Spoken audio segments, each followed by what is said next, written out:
Welcome to the Career Refresh Podcast. I'm your host, Jill Griffin.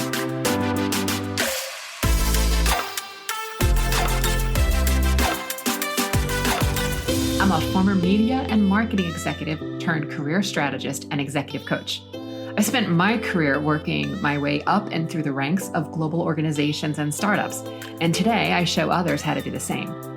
Join me each week as we discuss the strategies and actionable steps to leverage your strengths, increase your confidence, and develop your career well-being. Ready? Let's do it.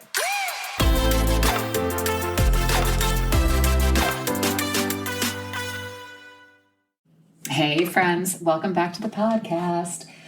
Okay, this week I want to talk to you about executive decisions and making executive decisions. It's really, in order to up-level your career, one of the most effective things that you can do for yourself is to remove decision-making drama. Because in order to scale your remit, your purview, your role, we have to scale your brain. And the way to scale your brain is we have to do mindset work, and then we also have to find a model that works for your brain to have effective decision making. So decisions and actions, right, we have to look at based on the business outcomes or the opportunities in front of you, and really put your personal feelings aside. So what I want you to do when you think about this is I want you to think about your goals, how it is that you want to be working in the future. And then I also want you to think about who it is that you want to be in the future, right? Because when you get clear in that future self, when you get clear in the motivation of what's possible in the future, you can start bringing that into today by simply taking action from that feeling. So the first thing that I want to ground us on is that we need to have a really good relationship with the results that we're creating. Because if we're creating results that are like, I don't know, is this it? Is this not? One, in the moment, it's going to feel pretty stressful. And then two, the next time you go to make a decision, you're going to be thinking about that result that you don't really have that great a feeling about, and you're going to be using that to punch yourself in the face, right? That's what we do. So the first thing I want you to do is grab your notes app, or if you're a pen and paper person, grab pen and paper, pause this now, because I'm going to be asking you lots of questions. I want you to now give voice to the fear. I want you to answer the questions. What is it that I'm afraid of about making this decision? What is worrying me? And then understanding that a higher level executive mind is you want to be thinking about, when I make this decision now, what are some of the problems this decision is going to create, right? And just get clear with it. Look at the fear and don't hide from it. The second thing I want you to think about is actually getting into the decision and knowing that when you're making a decision, inevitably saying yes to something is saying no to something else, and therefore you may create additional problems. You get to weigh those problems and decide if it's worth it. The next thing I want you to do is I want you to work on shifting your perspective. So what's the possibility that this decision will create, right? Get excited about it. Get inspired with it. If you're not excited or inspired, you really want to think about if this is the decision you want to be making. And then I want you to ask yourself, how important is this decision? In 2 hours, 2 weeks, 2 months, 2 years, you get the picture. How important is it? And then based on your answers there, you can decide if this is something you need to make a decision on today, or if it's something that is really not that important and worth your time, or if it's a decision that you can put off slightly for the future because you need additional information first. And then the next thing I want you to look at is what I call the Mindset OS, right? Am I willing to let my fears and doubts about this potential outcome keep me from making a decision? Really get clear on that.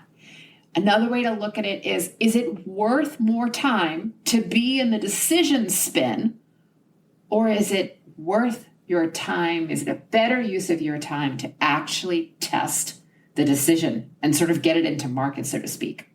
Okay? And then the last thing I want you to do is create a decision matrix for yourself. So there's two ways you can do it depending on the challenge that you're looking at and the decisions in front of you. One, you can make a list of all the things you need to do, bucket them into, is it easy or is it hard? And then looking at those two buckets and deciding, is this high impact or low impact? And I think you know then that the things that are easy with high impact, the things you're going to start on first, right? And then looking at the rest of it. So the next decision matrix that I'd like you to do is I would like you to draw a box on a piece of paper. And then I would like you to make a line in the middle horizontally and then a line in the middle vertically. So basically you have 4 boxes. Across the top, I want you to write urgent, not urgent.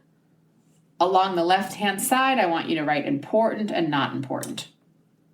And then for the 4 boxes in the middle, it's do it now. Moving to the right, it's plan it.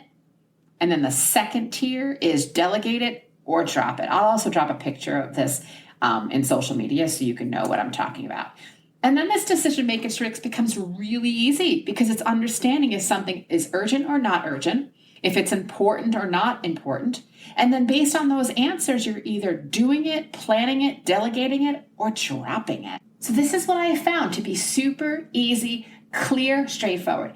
Ask yourself a series of questions, up-level your executive decision making, give voice to the thoughts and the fears and the doubts, spend a little time there, get clear, understand what you're going to create, and by making this decision, and what other problems you're going to have by making this decision. Looking at shifting your perspective and understanding what's the possibility and what is this result going to create over a stretch of time. And then lastly, really understanding when I give thought to the fear, is it better to spend time and not spin, or is it better to get into testing? It's super simple. And then looking at a decision matrix. All right, friends. I would love to hear what your thoughts are here, how you go about decisions. Do you have your own decision scorecard or matrix? As always, you can drop me an email at hello@jillgriffincoaching.com. And I appreciate you so much. Until next time.